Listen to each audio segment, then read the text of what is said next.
Hello, we're live. I Here was we going go. to sit there and do nothing because and then I think my warped sense of humour.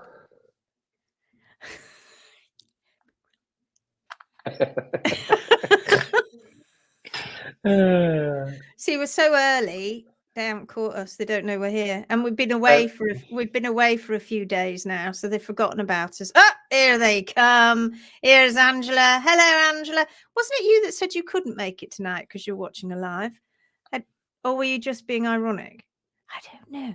Sarah. Oh, now you've got me. I don't know. Sarah. Jane's here. Hello, Jane. Good to see you. Oh, they're all coming in. It's Sandra from Czech. Hello, Sandra. Hi, Sandra.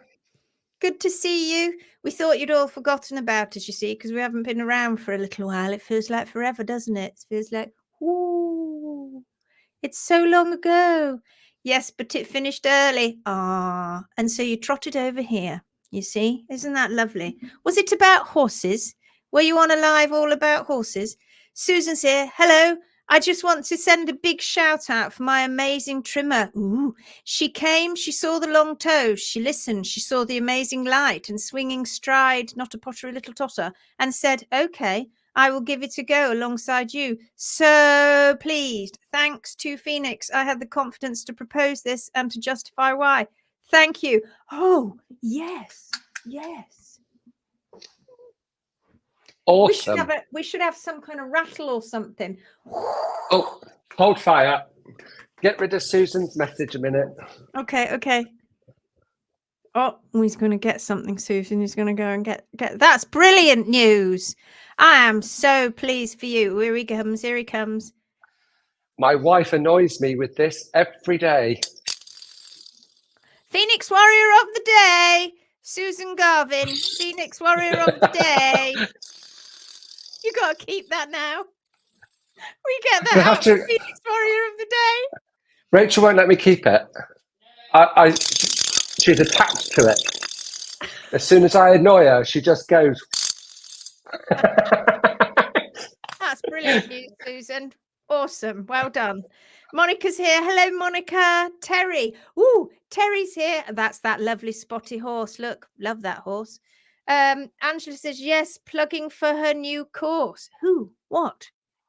What are you talking about? What are you talking about, Angela? Karen. Hi, Karen. Julie's here. Hello, Julie. You're just talking to you. Hi, Julie. Hello, David. Long time no see. Hi, David. So now when we say hello, Julie, we have to say hello, David, as well. Sarah's laughing. Bethan's here. Evening. We've had a great day with Wex out on the track. He spent the entire day out with the herd, walking around bold and confident. This horse would be dead if not for this kind of horse. And who? Oh, come on, Gary. Oh, how many awesome things are we going to have to talk about today? Because we've had a couple of days off. 2 Phoenix Warriors today. That's awesome, Bethan. Well done. Oh, my God. By the way, did you tell me what shirt size? I can't remember. Definitely have to have one of those. Grace, hello, darling. Just saw you just a moment ago. Susan's laughing. Anne says, sorry, I'm going to join a little late to witness a full... Oh, yes, it's happening over with you now, isn't it? They're going to have a full lunar eclipse. It's just happening. Where's that? Australia? Yeah. Look, here's my lunar eclipse. Here it comes. That's it now. Oh, that's better. I have my lunar eclipse. Hang on, here it comes back.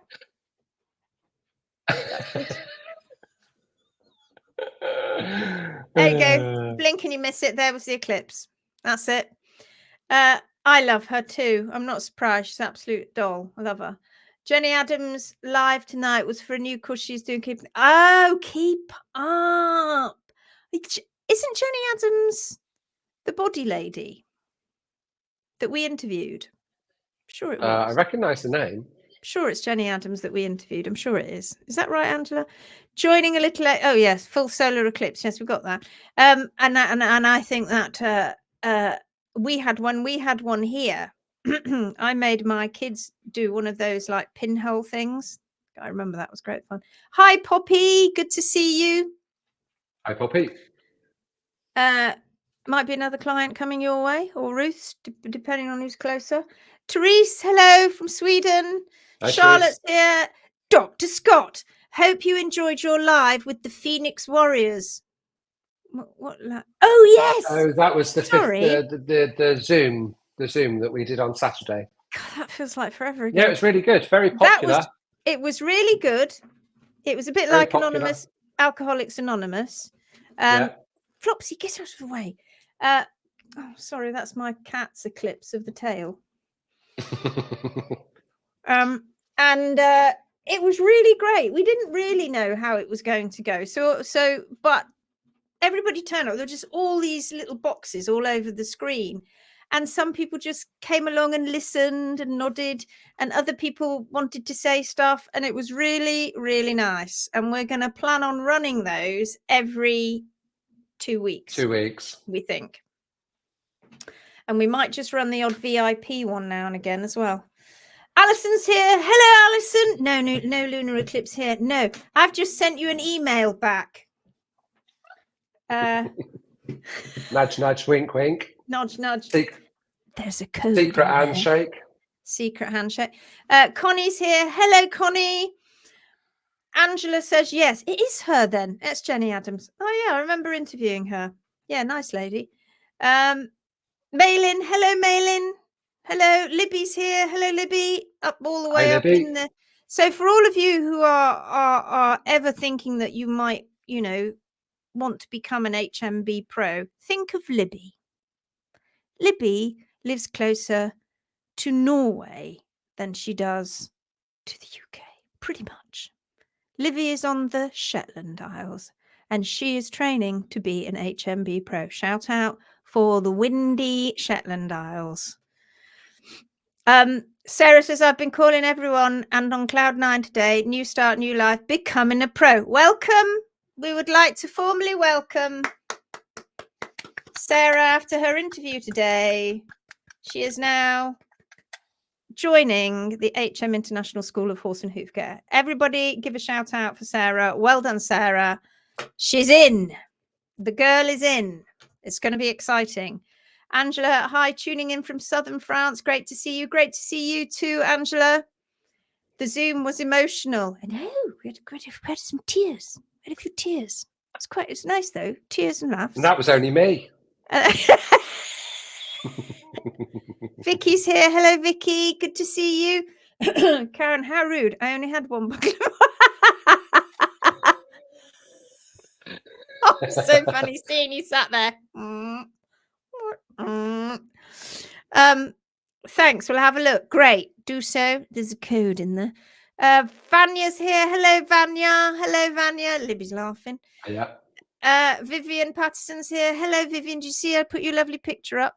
We were accessorizing. I saw that. Lovely picture of you. I put that up. Congratulations, Sarah. Yeah. Yay, Sarah Lou, says Angela Holland. Sarah, you will love it, says Grace, who is a second-year student. Which I don't know whether you'll meet her, actually, but there you go. That's that. And Poppy's a student too, second year. Welcome, Sarah. I look at that avatar, Poppy, and your daughter is the spitting image of you. And I glance at it and I have to really look to work out who's who. And I don't know who's going to be more pleased about that or not. Actually, you shouldn't have said that out loud. I'm sure it's going to be Poppy because Poppy's watching. Yes, yeah. Yay, Sarah. Susan Garvin says, well done, Sarah. Look at this love. This love. Everybody's sharing the love. That's my sister.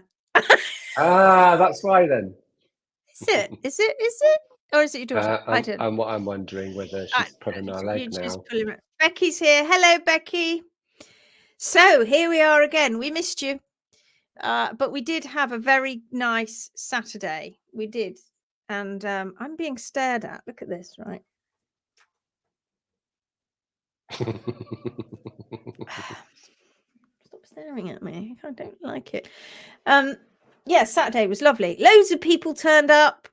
And like I said, we weren't really sure how it was gonna run, but it was lovely. I kind of just said, you guys are going to run this. You're going to get to know each other. If we all meet regularly, you'll all get to know each other and get to know who you are. And it was just so nice because what's so cosmopolitan, it's everywhere, you know, it's all over the world. People are joining us from everywhere. I absolutely love it. And you guys, it's all so great.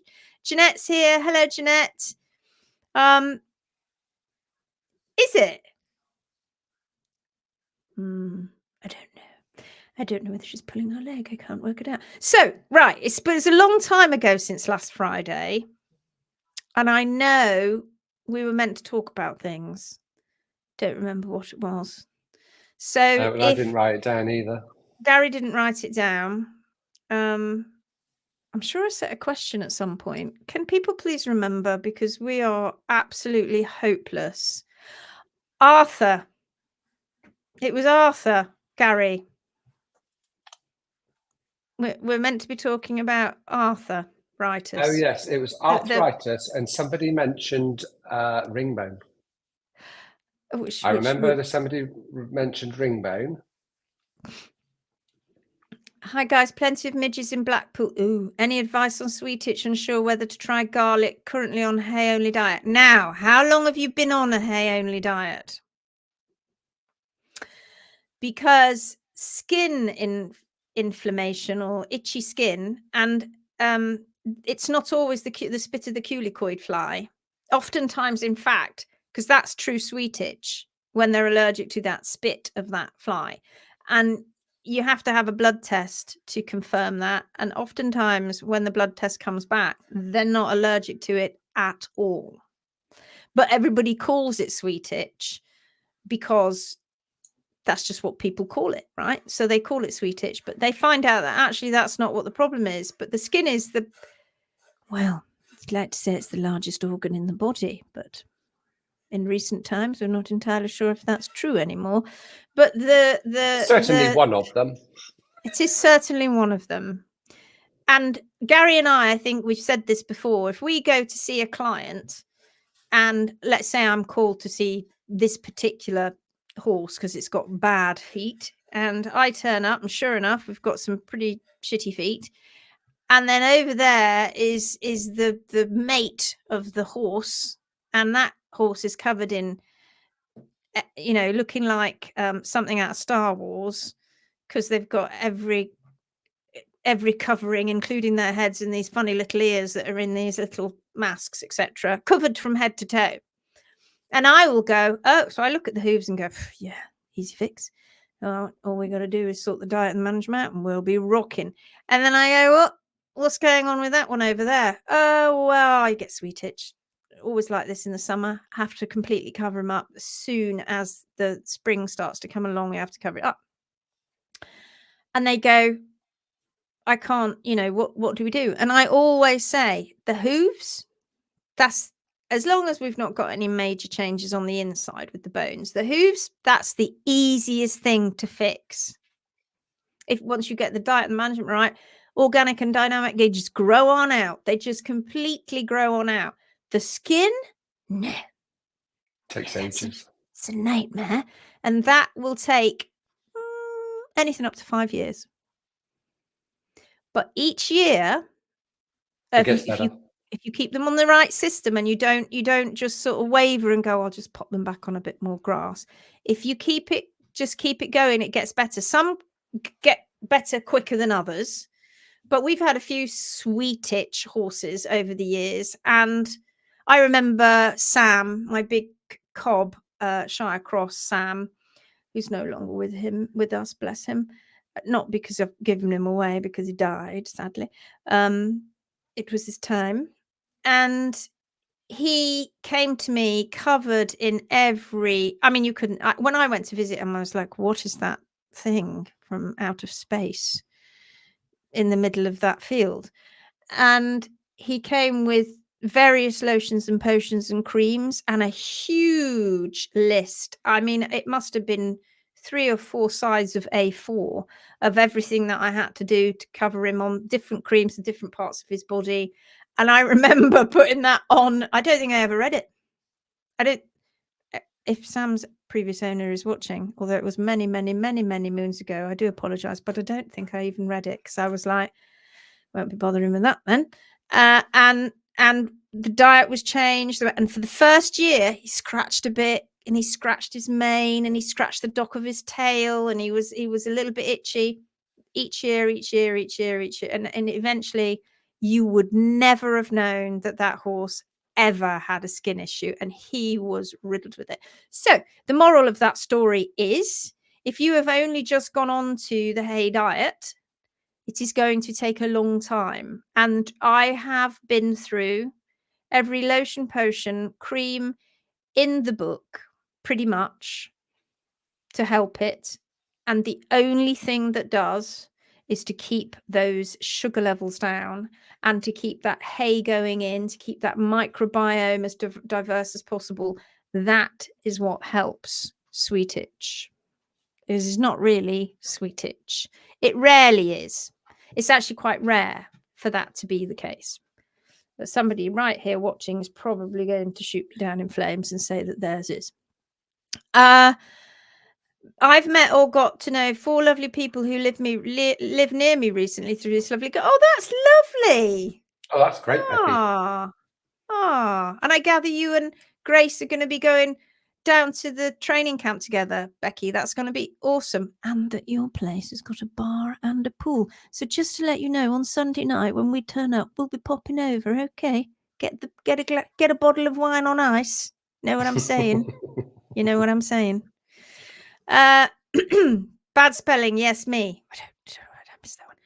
Grace says, feel free to message me. I've got one with it. Yes, she's got one with sweet itch, one that's got, I think it's the same one that they're just generally allergic. If they're going to be itchy skinned, they're often respiratory challenged as well. Respiratorily challenged. Can't say that word. I just make that word up. Could I ask Gary a question? Of course you can. It's your turn, Gary. What is the natural wear point? In the 10-day, you talk about balance, which I understand, and the pillars of support. But then you ask the students to identify the natural wear point. She missed that bit in the 15-day challenge, clearly. Sorry, did we just agree to have her on the training course? I don't. Yes, we did. Oh, it's all right. She's only watched it once. I'm joking. Go back.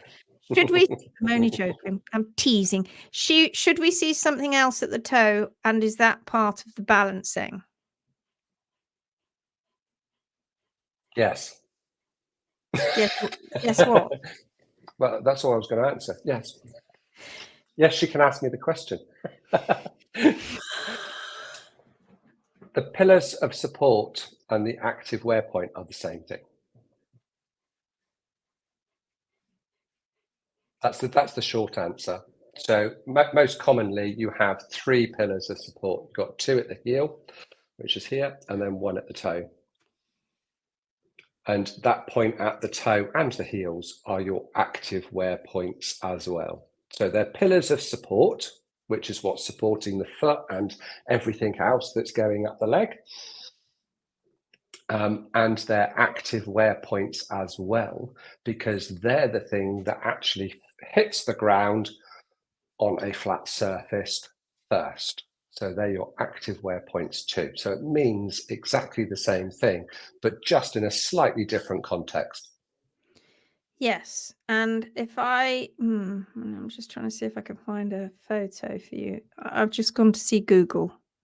Just popped in to see Google, see if he'll give me, and then usually Google doesn't give me very good photos. So I'll have to go through my own photos. Let me see. Okay, I've got 2 photos I'm going to show you from Dr. Google, as somebody called it the other day. Let me hold on.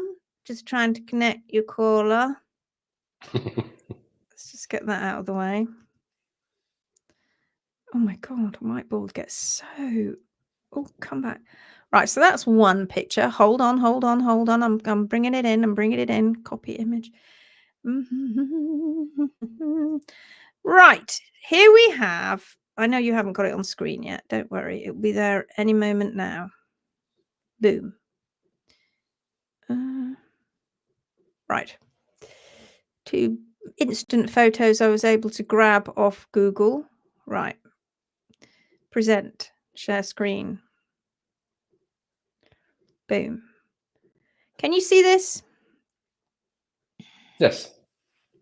Right, neither of these are our trims, so don't shoot me down. These are just something that I've just quickly gone and looked on Google. Now, the more I look nowadays at horses' hooves, the less that I find that look natural. Hence the reason why I brought these two up. Now, this one on the left here, this one, you could look at its shape. Obviously, the bars are a little bit long, but it just looks like this horse is pretty much is probably self-trimming, I would say. Pretty good frog. That looks like a pretty healthy hoof, except for this popped up bar here. A little bit perhaps back on the hard sole plane, but to be honest, that'll be why we've got a little bit more of a callus here. You can just see that darker bump, but look at the shaping of it, right? If I make it, oh no, look at the shaping. Can you see how it's got a point here? Yeah, this will be a left hind. Why do I know that? I could bet money on it. How do I know that this is a left hind? Apart from the fact that you can see a tail there. That's that. Don't. How do I know that that is a left hind? Tell me how I know that that is a left hind. Is lag period, waiting for them to start answering. Then they all answer in one great big rush. How do I know that's a left hind?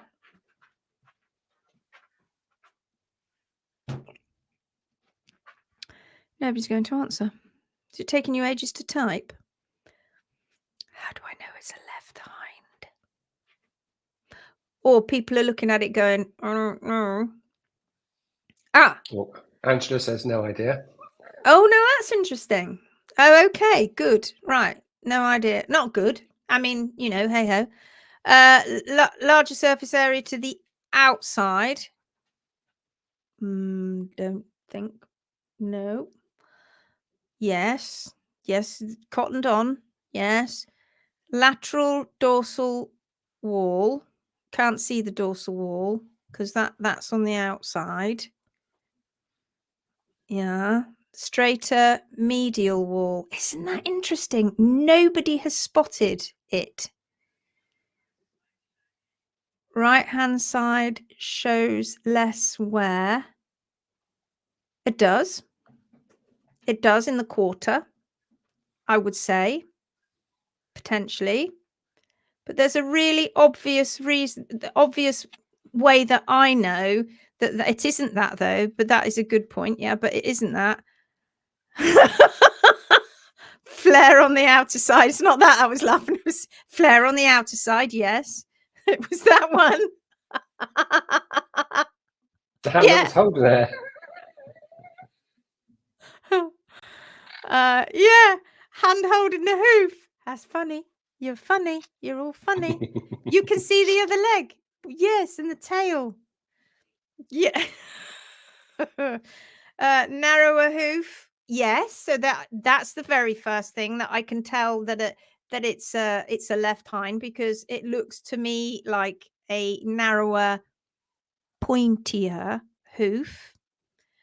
Dawn says Vanilla, yes, he's been. Oh no, they're having a separate conversation. Oh, well, no, nobody spotted it, Gary. Shall I let them into a little obvious secret? Go on then. Put them out their misery. So if we look at this, it isn't symmetrical, is it? Do you remember Bracey Clark? Do you remember that one that we had, that live when we talked about Bracey Clark? So people noticed that the medial side was possibly a little bit longer than the other side because of the way this animal walks. This right here, this point right there, is the third pillar of support. 1, 2, 3. Look again. Do you Your see pointer's very, very faint. So one point was at one heel, one point was at the other. And then the one was at point at the toe, which is on the right, slightly to the right as you look at the image. Okay, right. So, ooh. 1. That's one pillar of support.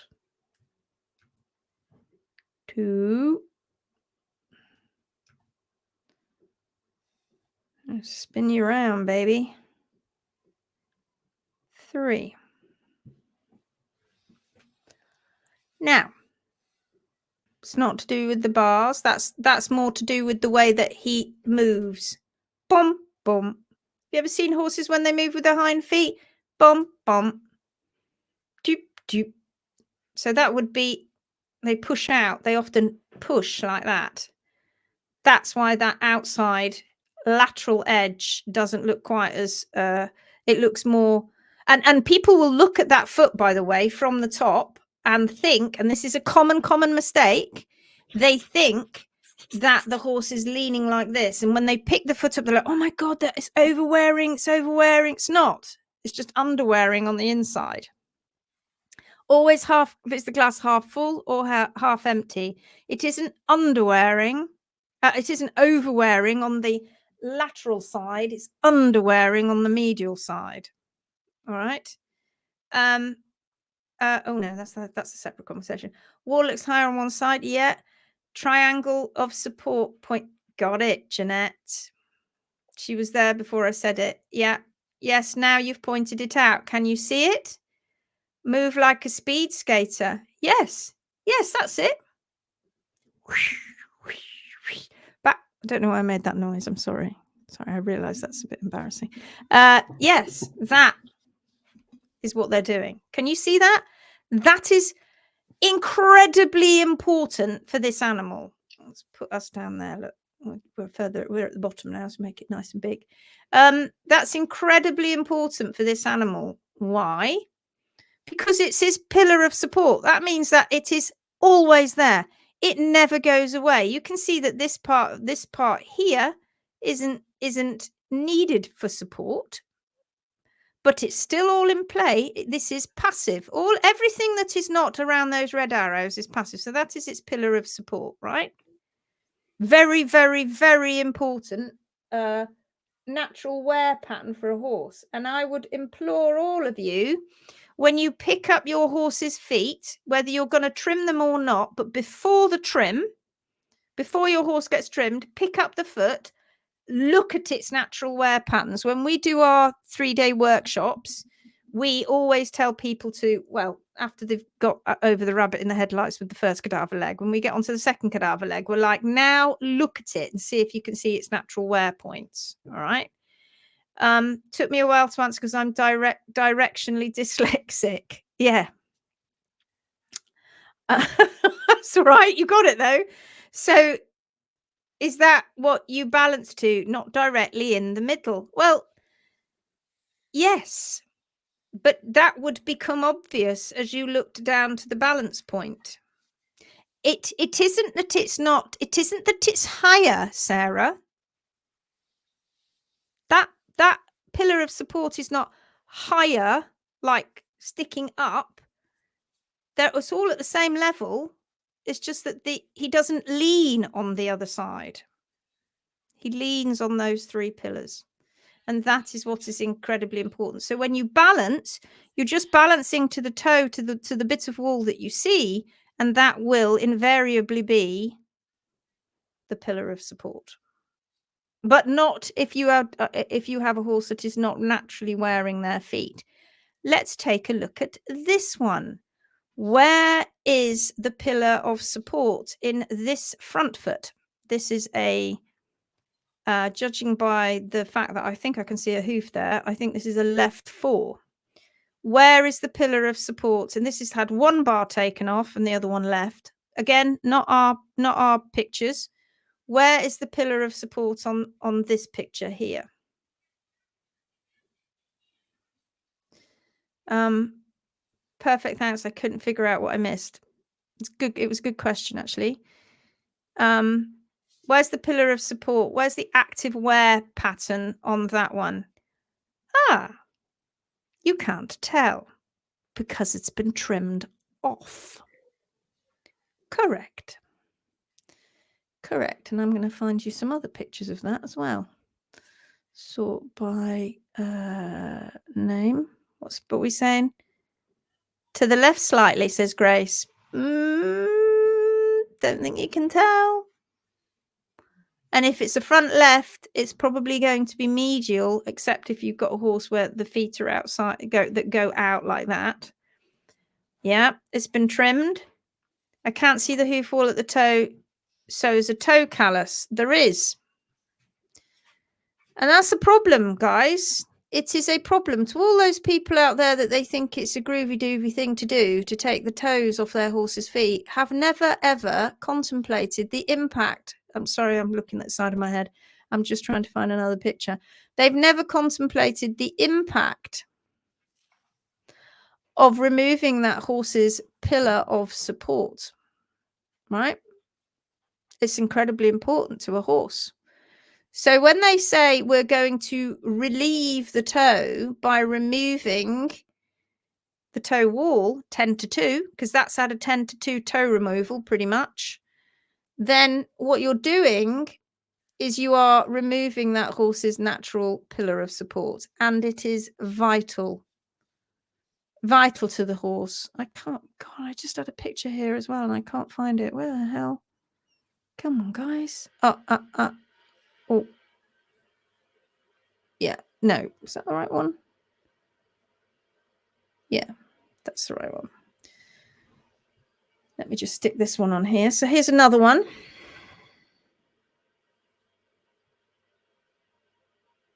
Here's another one loading itself up. Oh, I've done that twice. Can you see? You've probably seen this picture before, actually. Do you see here what's going on? Classic trim. Heels have not been addressed, right? They've left the quarters above the hard sole plane, particularly on one side. This is thinner on this side simply because of the way that this horse walks, but he's not having a natural trim, so it doesn't help. Bars have been left too long to accrete more bar material around here, going towards the apex of the frog. And look at the toe. Don't you tell me that people don't trim inside the white line, because they do. A lot of people do. And a lot of people tell porky pies when they say that they don't, because they do. Do you see it? Do we actually go back up that side? Probably see it better. Do you see what's going on here? Where is that horse's pillar of support? What is that horse now forced to do? Innes says, so after all, in natural wear, the walls stay a little bit above the sole. No, because if you look here, this is the natural wear. This horse isn't a wild horse. This horse is a domesticated horse, and it is doing a fairly good job, but it isn't naturally wearing its foot because it's leaving its bars high, and it's also leaving the medial side high. Now, if you left that and left that and left that, and this horse, what they will do is, if they are traveling a lot of distance a day and they're over lots of different surfaces, then this will stay in line with the sole. But what we can't tell, right, is here, this looks like, from this whole area here, looks like it's got a bit of a callus on it, whereas here, this looks like this could be a dip. So this wall could in fact be in line with this part of the sole. Just this sole is thicker and more filled in, if you like, on this side. This one isn't. So in actual fact, if we pick that foot up, it may be that is what you are left with, right? So no, you can't see whether that's above the hard sole plane or not. But if it was, and you left it and it kept going up, then you'd end up with a horse that would become unbalanced eventually. That was a good observation. Good observation, Innes. They walk on the inner waterline. It's the natural horseshoe. They do. Yeah, exactly. It looks square. Yes, it does. And it does. But then, look at the other one as well. They've squared that one off too. Trimmed it right back. As they get towards here, they really start over-thinning, because they're trying to get rid of flare, and they see the toe as a toe flare. No pillar walking on its sole, correct. The pillar has been pushed back onto the sole, correct. Walk on the sole and creating a callus, correct. Walk on pedal bone tip through, yes, okay. It's vital. It's a really important thing, and it's also a problem, because not only have they removed that horse's natural pillar of support, which is very problematic for the natural wear balance, patterns, balance, and body to function correctly, the biomechanics. Not only is that a problem, but this horse now does not have a counterbalance of the toe, if you like, to the heels. So it magnifies the heels being even longer, which means that this part of the toe is tipped further forward than it would be because there is no toe wall in play. Interesting, huh? That's why you need to leave the natural wear patterns. And when you trim your horse to the hard sole plane, you will not obliterate those natural wear patterns. They will still be there. Did that help? Stop sharing. Did you enjoy that little bit there? Did that make sense? This all helps to explain why my guys have not been doing as well as they should have done with the trim approach used in the last couple of years, and why they've been getting progressively happier this last couple of months. Thank you. Of course, because their pillar of support, their natural wear pattern is coming back. Now, you will hear people say that if there's a lamella wedge there, their natural wear pattern isn't. Oh, have I got a spider on me? Oh no, it's just a bit of fluff. I thought it was a money spider. I was about to say I'm coming into the money.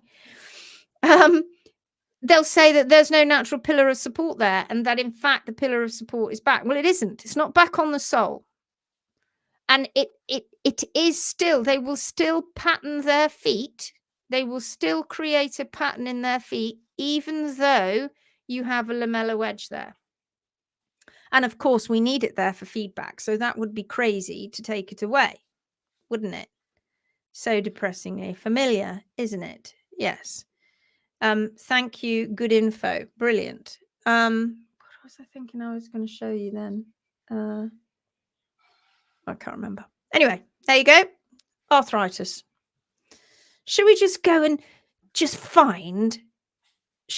find an X-ray online, and one that I've never seen before, and let's see if we can look at it? Should we do that? Let's do it. Let's do it. Okay. Hoof. Look, you can even come with me on my little journey. Look, here we go. There we go. Share. Can you see that?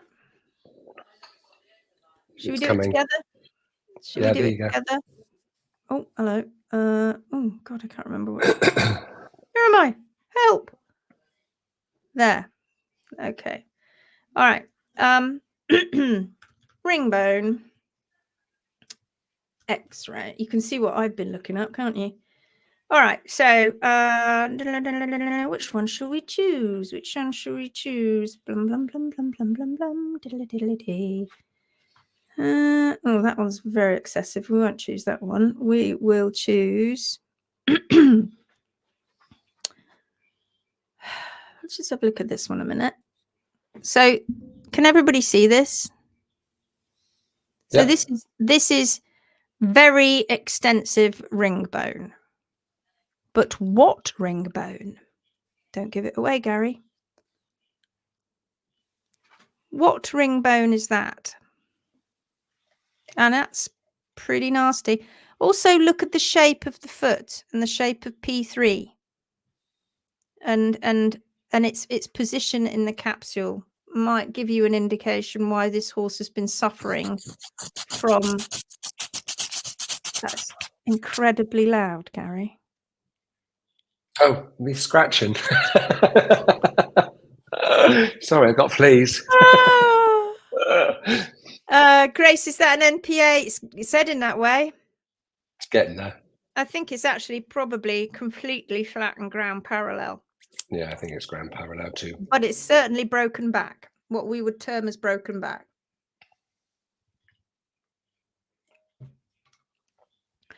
Yeah, so it's broken back. So that's the reason. But our articulated ring bone, yeah.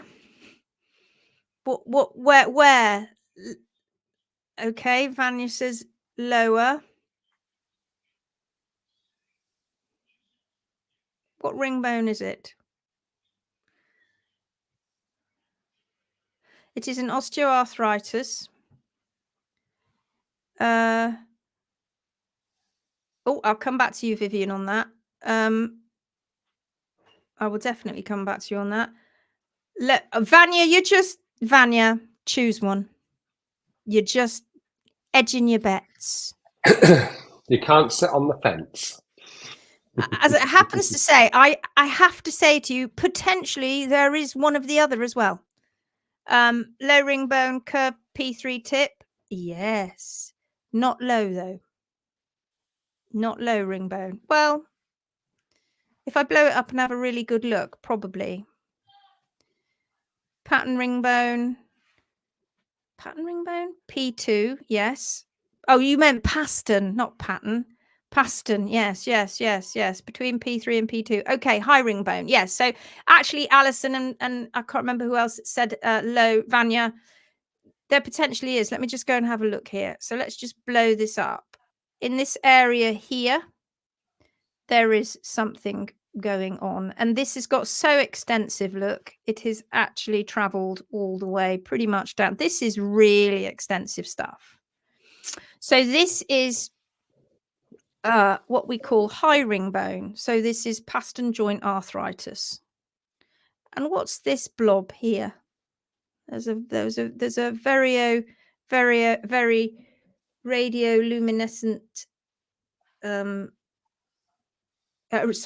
a radio opaque, shiny, bright radio opaque blob just there.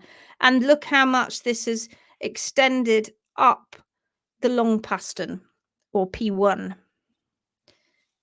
Look how much it's extended up there. And we also have something going on the dorsal face of P3, plus we have this shape. We don't have any side bone in there. Can't really see much on the navicular because it's not a very particularly good x-ray and it is off the internet. Hi. Not seen this before. Very interesting. So what is the what is that? What is that blob?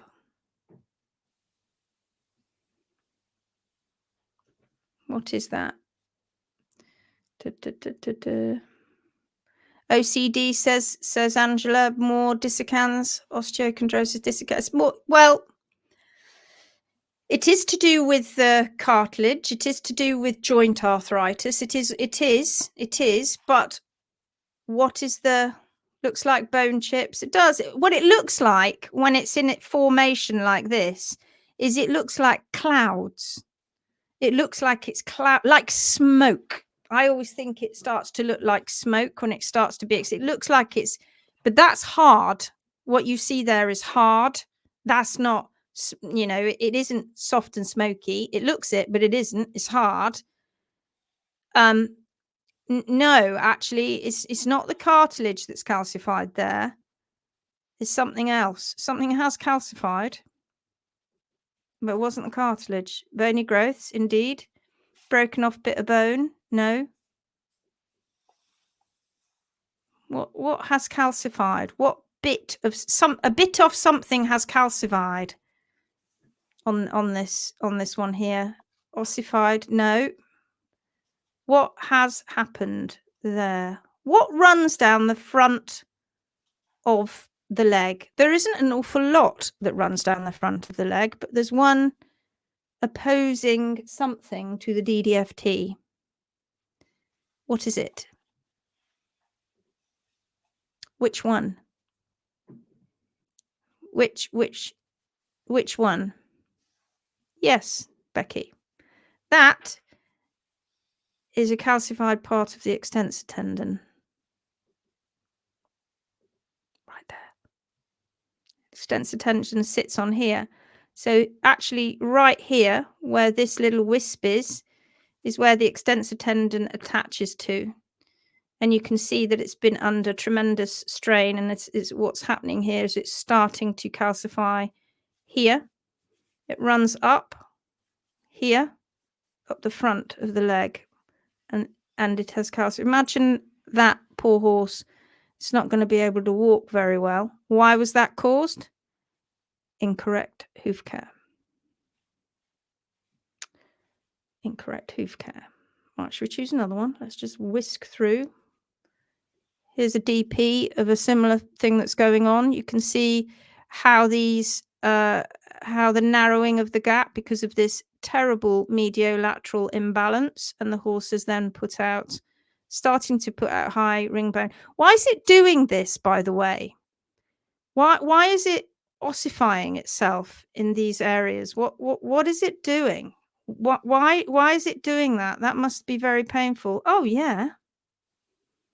It's painful, all right. If Vanya's watching, remember that photograph that you sent me earlier on today? That's what we'll be looking for in this. What we just showed you a minute ago is what we'll be looking for in those x-rays. Yeah, extensor.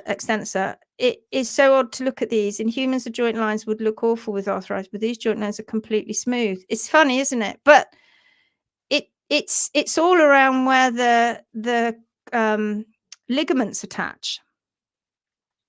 Is where they're starting to have these problems as well. Trying to counteract personal preference trimming. Yeah. To protect. Yes, says Vanya. Yeah, that's what we'll be looking for. Trying to balance bones on unbalanced trimmed hoof. Yeah, you can't, because if you've got a hoof like the one I've just shown you with no toe pillar, how can you balance a foot like that? How? You can't. Trying to mitigate the off-balance load created by the trim. It's trying to fuse, is what it's trying to do. It's trying to stabilize the joint because it's unstable. So this cartilage is being lost here, and so it's trying to fuse. Do you see? Given time, this will basically fuse, which it is effectively doing. Grim, all caused by humans. It's lovely, isn't it? This is a nice one because it shows you what looks nice and smooth. You'll get various shapes of the extensor process, can sometimes look weird. You get different shapes of the extensor process. It doesn't necessarily mean that it's good or bad, that it's bad. But this is all nice and smooth, you see, compared to that one we were looking at over. Oh no, that was a different one. But look at this now. So now we're encroaching into both high and low, because you can see here this is happening, that little tip there. And look at the state of the end of P2. Right, this is where that pastern joint now is fusing. You see how bright it is?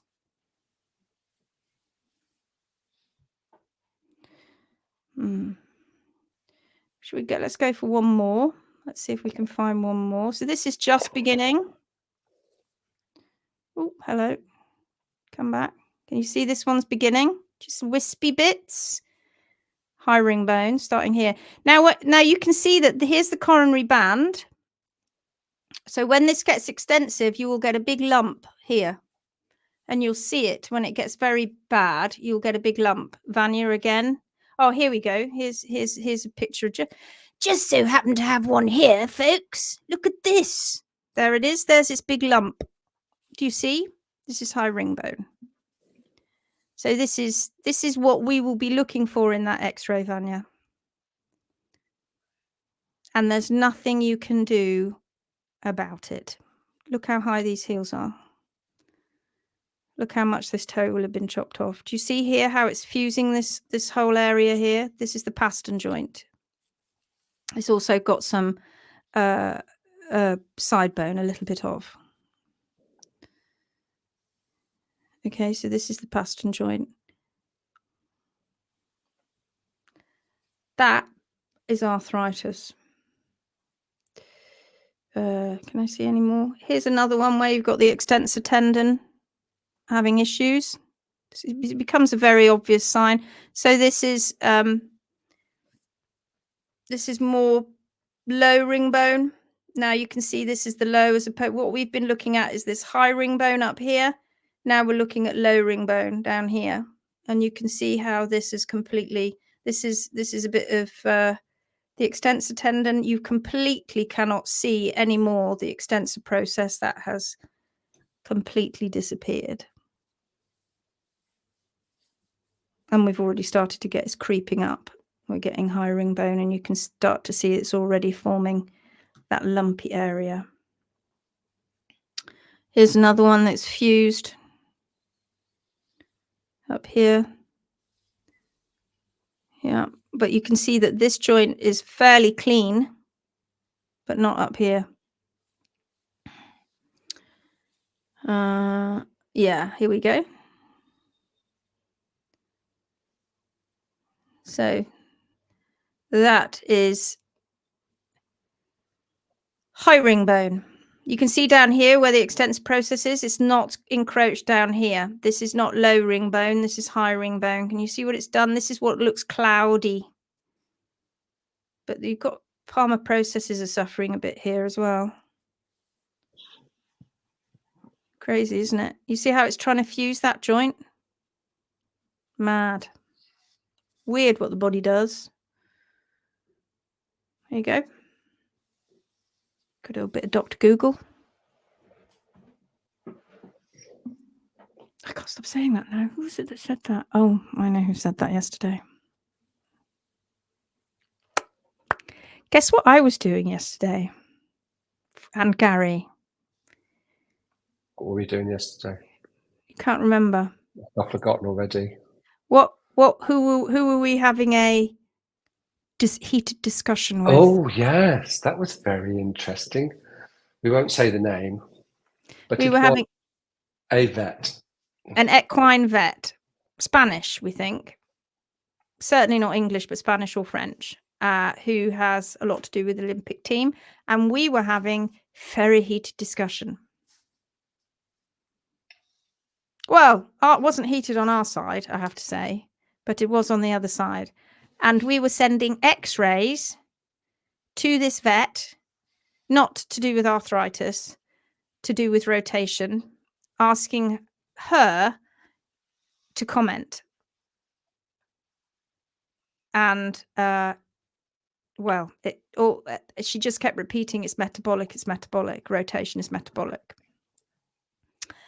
And couldn't see and we kept, and the conversation went on for over 2 hours, and she could still not see what was glaringly obvious in front of her, because we gave her 3 images of the same horse, and she still couldn't see the change in the hoof capsule after 2 hours.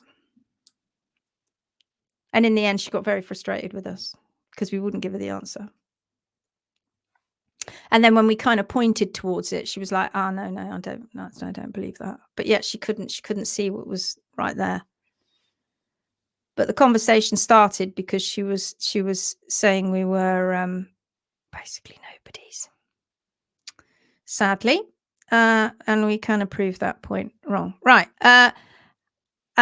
I'd like to have been a fly on the wall, but you can take someone down just with words and smile and say, well, it was interesting. How did that discussion start? Interesting. It started because this person saw one of my rather pokey posts on the Hoofing Marvellous page that said crippled by ignorance. It was the first one she saw, but didn't do her due diligence. Wouldn't you? If you were going to get into, and then privately message me, if you were going to get into, HM, she privately messaged, if you were going to get into an argument with somebody about something, wouldn't you do your due diligence? I would go and be a detective because we did. We were like, straight in, worked out who she was, had her down in 10 minutes. I would have done. And didn't realize we were, in Europe. She was very rude at the beginning. It was basically just name calling. There was no substance behind what she was saying at all. None. It was quite. But towards the end, We eased her out. We eased her in, and towards yes, the end, yes. and she settled down. But then at the very end, she got all uppity again because she wouldn't have the answers. She didn't have the answers.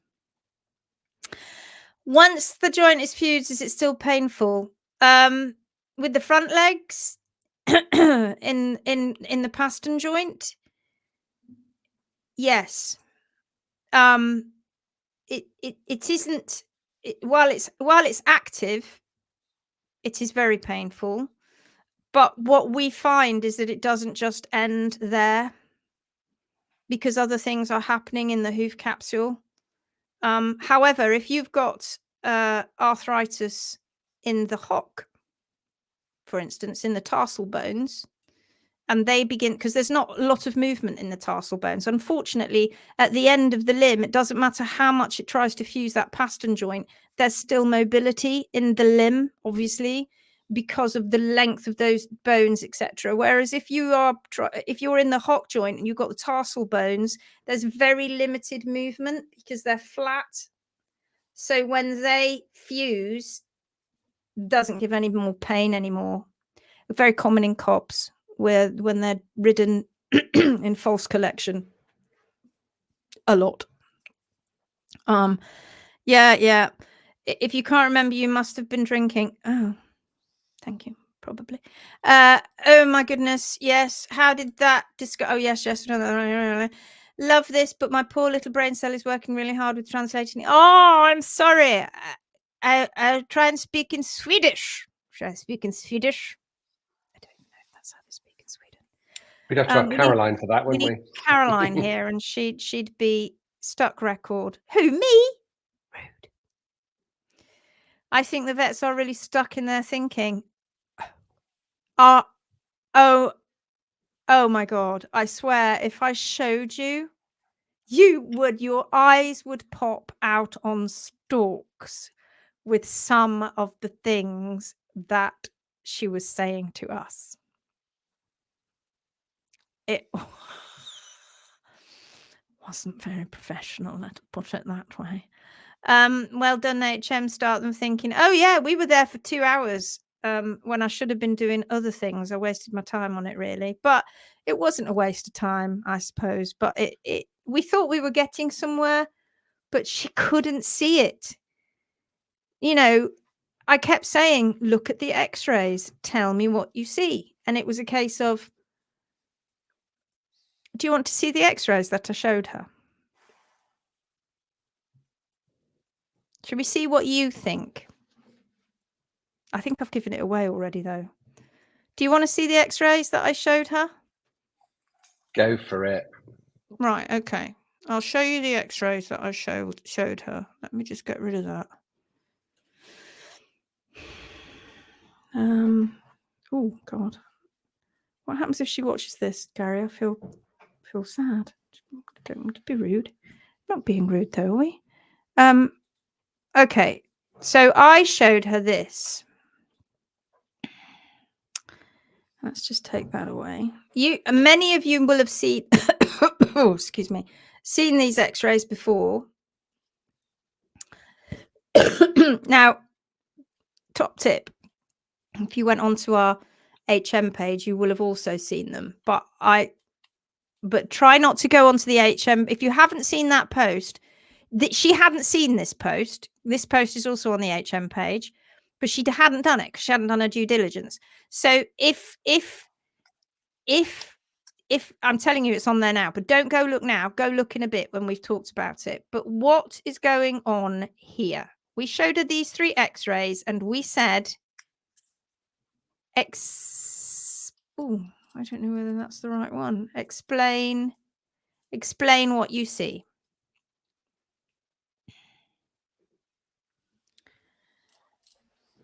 Tell me what is going on in these x-rays, I said. And 2 hours this took, and she still did not come up with the answer. And she was very, very, very much patronizing and condescending in the respect of, I've been a vet for 30 years. Orthopedic vet as well. So somebody who knows about bones.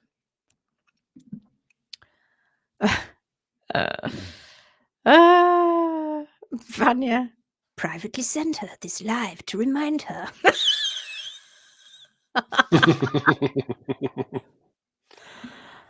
Oh, now look at this. Now you see, this is lovely because we've taught you now, you see. This is the difference. You're not a vet of 30 years. And immediately you jump onto it. Look at you go. Look at you go. High heels. Heel is getting higher. Toe gone. Scary. I know, right? High heels higher. More rotation. Yes. Heels going up. Toe being chopped back. Typical. Good. Heels are getting higher. Yes. Ever increasing high heels forcing horse up on tip. Yes. Ha! Two. Guys, you're not even hoof care professionals. And you can see that. Heels getting higher. Toe has been shortened. Heels left. Good. Good. Excellent. Active laminitis. Worsening separation. Now, is it active laminitis, Sarah? That is what she spotted. That's what she said. P3 being tipped further out of position at each x-ray. I'm not picking on you, darling. It's just, it's all a learning curve now. It's all a learning curve. P3 being tipped further out of position on each x-ray. Yes. Heels are too high. Hoof capsule moving. Right. You're wicked. Arrow through bottom of the foot. Yeah, hoof. The P3 is penetrating. That last x-ray, incidentally, where it says 2.11 millimeters, when we turned up, she penetrated. Human error, that poor P3. How do you see if it is active laminitis on an x-ray? Well, I am not going to go into a full-blown conversation about this because you know me, you'll have me here for ages. Now, when you start to get damage, you look for a particular halo around P3 when you don't have damage to the lamina particularly, or there's, you know, anyway, forget that. It's going a bit deep, but do you see this? Do you see that there's a line here? Here, that's the inner hoof wall. That's where the epidermal lamina reside, just here.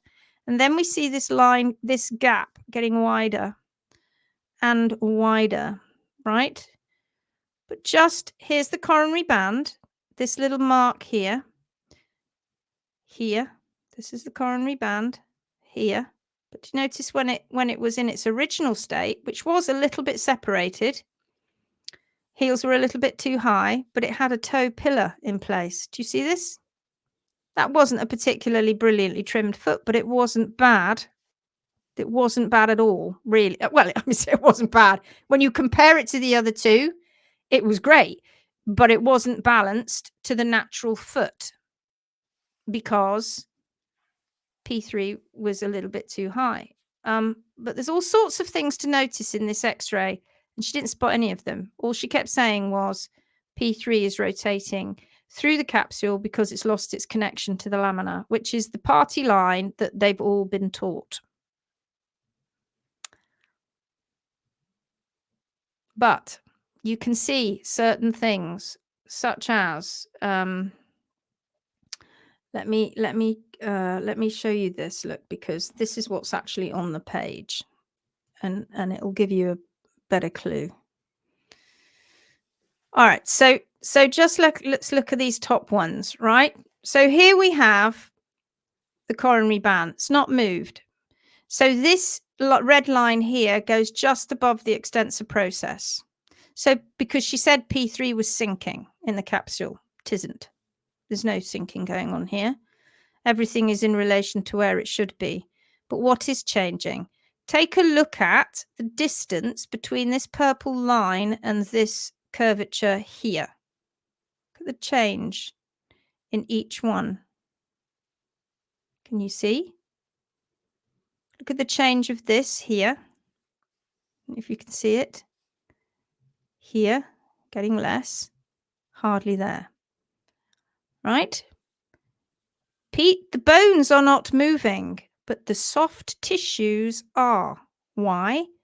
Because of the angle of this. And then eventually when we got to this stage, you can see the wedge that's been put in place. Right, now look at the length of the dorsal wall. This yellow line shows you the length of the dorsal wall. Can you see it? Now look on this one. What's happening? Now look here. What has happened? And while you're looking at that, look at the depth under P3. There. There.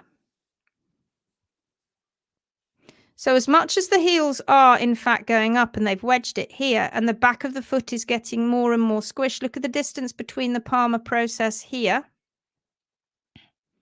and here.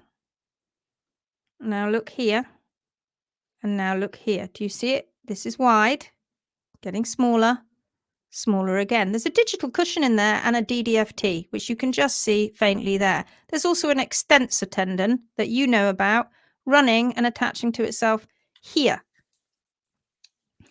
What's happening to that extensor tendon, right? Have a look under here now.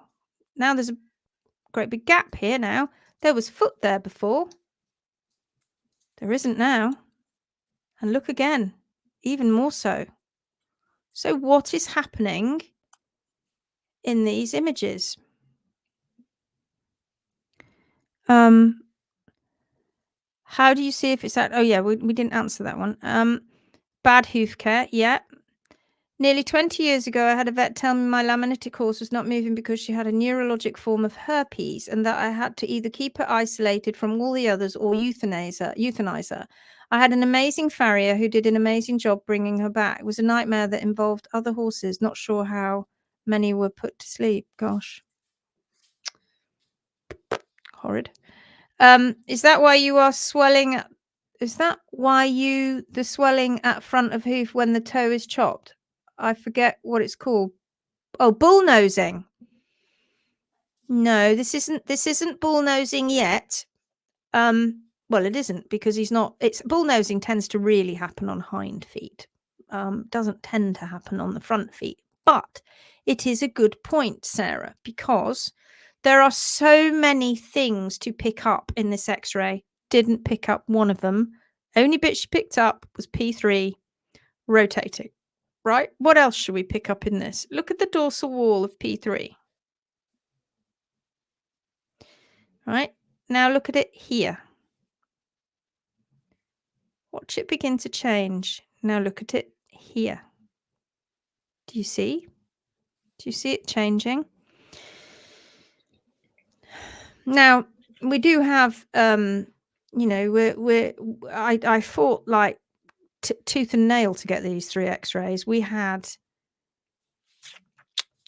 this last one, but we didn't have the other 2, and we fought tooth and nail to get these off the vets because you need these kind of X-rays to see what's going on. Look here, right? Do you see this little bit here? This part here? This is part of the palmar processes. Look at it here. What's that? What's this? Great big thing here happening. And also these changing. Look how short this is here. And then look how long it is here. I was only talking to Gary about this today. All of those things are all very interesting things to see on that X-ray, all of which she never spotted one of them. 2 hours she had those X-rays. Oh, sorry, can't see your pointer. Sorry, that's a bummer. Yes, sorry, Teresa, they're all the same horse, indeed. Over a 3-month period, these were taken. The heel bulbs are getting all squished up. They are, indeed. And everything else that's in there is getting squished up. It hurts.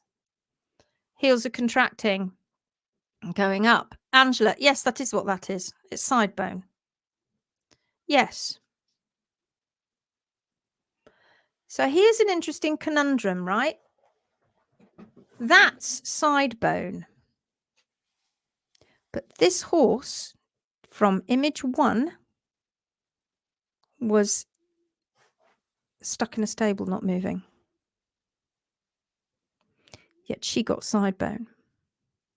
And that popped up. You saw that, how the difference, how that popped up within that first x-ray was done in the December, late December, just New Year, just before New Year. Second x-ray was done end of January, beginning of Feb, something like that, maybe 6 weeks later. The first, I've talked to you about this mare before, right? They're like gold dust to us. X-rays like this, they're very, very precious to us because they tell a story, and one x-ray doesn't tell a story. It does, but that's why vets get so confused, because they don't see a whole, and yet some of them have a range of x-rays that they don't look at them and critically assess them. Now, they may say to me, that's not fair. I do. Well, if you do, you'd understand more about what you're seeing. Right. So what we've got here is a situation, because side bone can be classed as an arthritis, if you like, because we're ossifying those lateral cartilages. It's not to do with the condyles, but it is to do with those lateral cartilages, and they are ossifying. Why is this mare, who is stood in a stable, not really moving, getting side bone? Dorsal wall shortened. Yes. Perfect, Becky. The dorsal wall is shortened, and that's why the sole is thinner, because they've tried to balance to the high heels with a shortened wall. Perfect. That's one of our second-year students there. Yeah. This happened in 3 months. Yes. December, late December, around about 6 weeks later, and then about another 6 weeks later. And I did a whole YouTube video on this. So if you haven't seen it, go back and watch it. It's about a horse called Dolly. And if Bethan's watching, she'll be laughing now. If not because it's funny, but because of because of the name of the horse. Because it's not the real name of the horse. But what you need to take into huge consideration here is the fact that had they just seen image 3, you could be forgiven for thinking that that's what's happening. P3 has lost his attachment and it's gone whizzing through the capsule. But when you have all 3 images in front of you, you can clearly see the stark reality of what has happened to this horse. It has nothing to do with laminitis. This horse has ended up in this precariously agonizing, crippling position because of the incorrect hoof care. Now, in image 1, this was the farrier of the lady, and she'd had him years. Now, the horse probably was starting to get laminitic, and a little bit of separation was happening. It was distorting, and he was struggling a bit, and so he was causing P3 to end up being a little bit positive. Had they stayed with him, had they stayed with that farrier, this mare would have got through this episode fast and would have just been fine. However, they didn't stay with that farrier because the vet didn't want that farrier. She wanted her own pet farrier, and it was him that did the trim that took over from number 1 and ended up at number 2 and number 3. And they also put clogs on, and the horse started to abscess. And when the horse was finally abscessing on image 3, they came back. They only x-rayed the 1 foot. So we've only got the left 4. They never x-rayed the right 4 at the time. We have got 1 and 2 of the right 4. They x-rayed the left 4. And she said, that's it. There's no more hope. This horse, we can't stop the laminitis. It's gone whizzing through the hoof capsule. It has lost its attachment to the laminar attachment mechanism has failed, and she's rotating. You can't save her. We need to put her to sleep. That's when we came across her abscessing, and like this, crippled, couldn't walk at all. She wasn't sick. She didn't have laminitis. She wasn't sick anymore. She was absolutely fine, wasn't she, Gary? She was. Except she couldn't walk, right? She was in agony. Couldn't walk. And the hay was pretty good. The diet was pretty much sorted. It's just that she couldn't move. She couldn't move because her feet hurt. She was in pain because of the shocking misunderstood hoof care. If she was stuck in for 3 months, she would have had a lack of circulation and lymphatic system wouldn't be working. Correct. Correct. This is dear Dolly. It is. That's Dolly. It is. Of which I try to make an attempt at drawing these pictures on my whiteboard. Yes, she did survive, but Yes, she nearly didn't, Karen. So if you go and watch it, you'll be horrified at the story of Dolly, because the vets wanted to put her down at image 3 and we stopped them. Just managed to stop them. Police, RSPCA, and another vet were all involved, and we saved her life. Yeah. Oop, hello. Heartbreaking. This is why laminitis is the second biggest killer of horses, humans. Yeah, but this isn't actually laminitis. I mean, you could say the lamina was inflamed, but this isn't laminitis caused by. This isn't laminitis. This is incorrect. Shocking, incorrect, stinking, shocking hoof care. How long did it take you to sort her out? Well, we turned up. She was. Go watch the video. Go watch the video. I'll put a link. I'll put a link to Dolly's. I'll put it in the Phoenix group. I'll put it in there, and you can go and watch it. And you'll watch it. Now you've seen the X-rays, you'll be like, oh my god, oh my god. Vets make so much dollars, making worse and worse in the final suggestion push. What other industry gets away with it? Well, I've often said, Anne,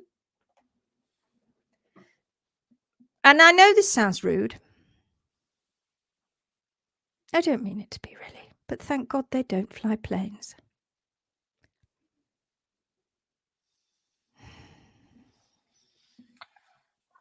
Because if they flew planes, they'd be falling out the sky every which way. The aviation industry wouldn't have it. Nope. They wouldn't. They would not have it at all, because when an aeroplane falls out of the sky, right, a lot of people get killed. And so they have to find a reason why. So they get it sorted. They can't have failures in the aviation world because that costs lives. This is costing horse lives. And I have to say, it goes on in the medical world. And I think we've got at least 2 doctors watching this tonight who I'm sure would also agree with me that various levels of malfeasance goes on, whether it be on purpose or not, in the medical world. And I would seriously suggest, here's me with my books. I gave you Wheat Belly the other night. You ought to read a book called Black Box Thinking. And it's by a chap called Matthew Syed, Syed. And he lost his wife on the operating table. And she was young, and they had 2 very young children. And he was in the aviation industry. And it's all about him finding out what was going on and how there was a big cover up, and she only went in for a routine ENT operation and she lost her life. And it's just, I mean, it was his way of coping with the grief by going and finding out more and more and more. It's just a brilliant, brilliant book. And he parallels between the aviation industry and the medical world. And how he said you just couldn't go, it couldn't happen. We could not have this happening in the aviation world. And all the time I was reading it, I was just putting, instead of doctor, I was putting vet in place. It's rough. We have far, far many more rules in the medical world. Doctors are under far, far more scrutiny than vets are in the veterinary world. They are not under scrutiny. If you saw recently or heard if you're not in the UK, you wouldn't have heard it, but there was a podcast recently, wasn't there, Gary? A brief one about how they're looking at the they're looking at the prices, and the Monopolies Commission are looking at the prices that vets are charging. And they were looking at small animal vets, but it goes across the entire board of how much they are able to charge, and how a lot of vet practices are now growing in number under one company or two, you know, Like big and they're like, franchises, aren't they're they? big franchises, and how they're basically taking over the market. And it's kind of happening also in the equine world. That's what's going on in the UK. I dare say it ain't going to be that much different in other places of the world. The interesting thing in France, and I don't know what this is like in other places in Europe, but certainly here, is there aren't that many equine vets. There tends to be a vet that's in the where we live is very rural. It's a vet that does everything, right? Or a veterinary practice. And we have got a chain here. Where I was living in Cornwall in the UK, I must have had, oh God, 6, 7 equine practices, dedicated equine practices, not that far away from me in the whole of sort of the area that I was in. Yeah, where are we? La la la la la. Yes, vets think near penetration is irretrievable and so give up. Yeah, they do. Well, Bethan's obviously cleared off because she's got something to do, but Bethan will be sharing soon Wex's story. And Wex had penetration. And he was going to be put to sleep. Is that the mare you posted? When? Nuts, no oversight. I'm so glad I found you all. We're so glad too, Bonnie. What do you call P3 rotation when it's not caused by laminitis? Just stop at P3 rotation. Basically. It's a shocker, right, Vicky? It is a shocker because we've all been told it's caused by laminitis.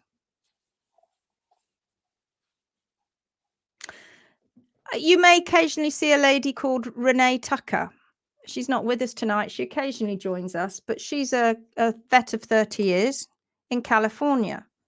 And she gave up with the veterinary world a little bit, and she started up her own company doing the Tucker technique, I think it's called. So it's to do with it's a bodywork technique. And she came on our original 15-day challenge and 10-day challenge, but it was in the original guise that it was in. And she said to me, she has to live with the fact that she used to turn up, her and her colleagues, and where they'd x-ray, and if they didn't see, this is the interesting thing, if they didn't see, she said, I always wondered why this was. If you didn't see rotation, you were told to re-x-ray, but not for another 2 or 3 weeks. She said, now I know the hoof capsule was changing. Right? It wasn't the fact that it was rotate, it was the hoof capsule changing. And she said, and the amount of owners, if we took an x-ray like this, like number 3, and found this amount of rotation, she said we'd have to then have that awful hard conversation with the owner, and the horse would be put to sleep. And yet we're turning horses around like this all the time. I'm never going to get tired of learning this. It's all hidden in vet world. There's no death certificates. They're really hard to do any retrospective studies. Oh, Alison, God, you're so right. Happening in Canada. Gary talks about it, don't you, Gary? You talk about this lack of data. Yes, there is no data. Now, in the human world, then there is a certain amount. When things go wrong, there has to be a certain amount of investigation, and they try and, I suppose you could say, it's a lessons learnt, which is what tends to happen when things go a little bit wrong. And that happens all over industry. But not in the Where vet does world. where does that happen in the veterinary world?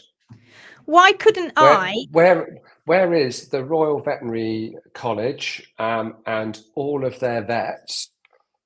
Where is the central suppository of information of how many horses have died of laminitis or rotation in the UK, or any other country for that matter, per year? What worked, what didn't? Where is that basic information? Private practices. There ain't any. Private businesses. It might be in private practices, but that's it. It's it's but not they don't being... have to share. No. And where in the aviation industry, if we have an aeroplane that falls out of the sky with 200 people on board, you have investigators, right? If somebody dies under dubious circumstances in a hospital, then there will be an investigation, right? Why is there no investigation? Why has there not been any investigation? Because I've just shown you 3 x-rays that clearly show you a progression to being crippled. I'm that aviation expert, right? I'm that aviation investigator. I'm the crash investigator. And I've just turned up. I've got the evidence in front of me, and now I'm critically assessing it. And I'm going, hang on a moment. Don't you see something very glaring in these x-rays? This isn't the same hoof capsule from 1 to 3. The hoof capsule is changing. It's losing substance underneath P3.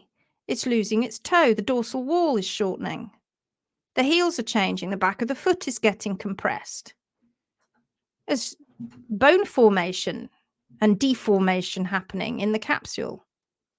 I'm that crash expert. I'm that crash investigator. Where's the crash investigator turning up for horses like Dolly? 6 feet under. Or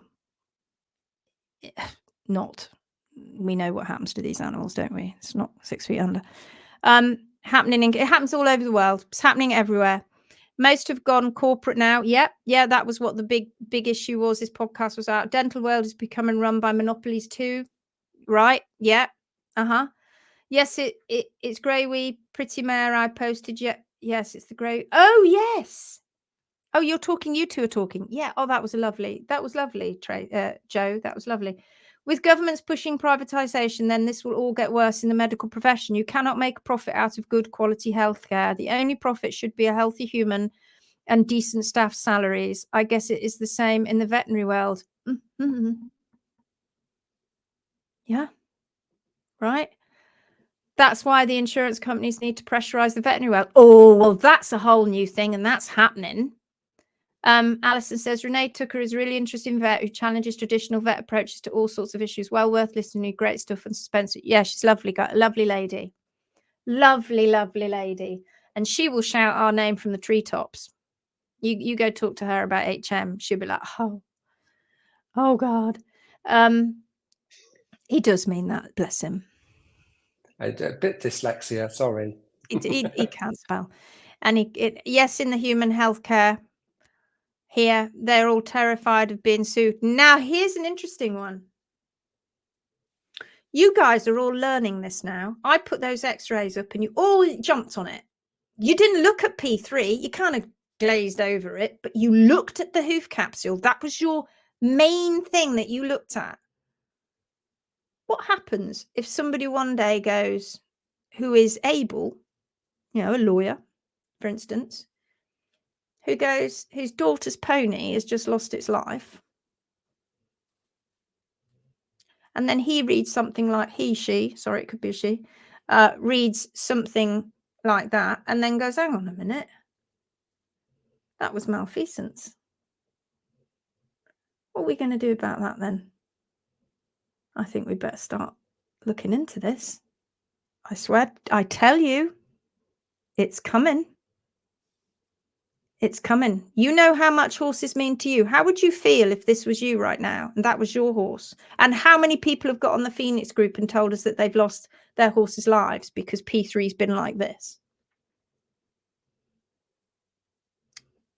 When I put up a video yesterday in the group for this lady and she privately messaged me because she didn't want to reply in the group, she's beside herself. Beside herself because she doesn't know what to do now. Right, we better clear off. We've been on an hour and a half now. I shared my story in the local newspaper in an attempt to alert other horse owners. Also spoke with 2 other vets who disagreed with the vet's diagnosis, but no one spoke to her. My mare went on to live another 20 years in good health. This was my awakening. However, I continue to learn so much more here. Brilliant, Marianne. Okay, let's draw to a close now. Animals don't matter. Well, and it's a shame. The vet that we were talking to yesterday said she loved her job, but she only mentioned sport horses. And she actually basically told you that sport horses basically don't, in her mind, don't really get laminitis. I don't get that. What was the ECI comment? You where was it? Hang on. Who made the comment? Remind me. Who hit the comment up? Can't remember. I can't remember. It's possibly something we better not talk about. Oh, here we go. It's Vivian. Been having interesting conversation with the ECIR about taking the toe back to the white line, taking away its toe pillar of support. They are saying it changes the position of the coffin bone. I'm going to ask to see x-rays. This is on the site about the realigning trim. I'll leave you with something. I'll leave you with, also look at who is whose research they follow. Because their research is they're following Bowker's research, basically. I'll leave you with a thought. Equal and opposite forces.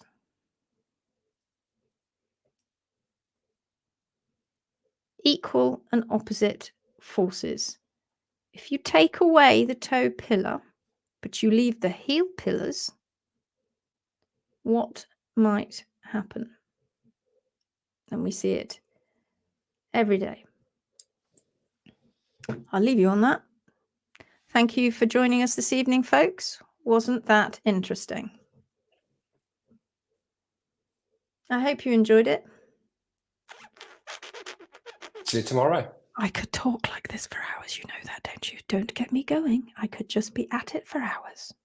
Good night, says Vanya. Good night. Good night.